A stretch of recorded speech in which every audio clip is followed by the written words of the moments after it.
ওরে মন,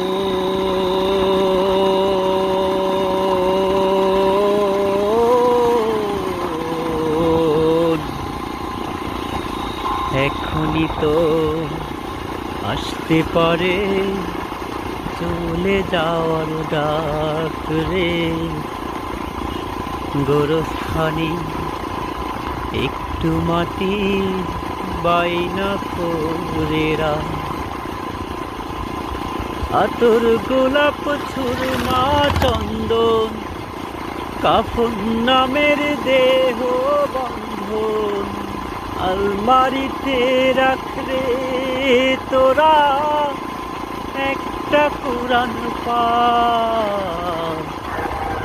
গোরস্থানে একটু মাটি বাইনা করেরা।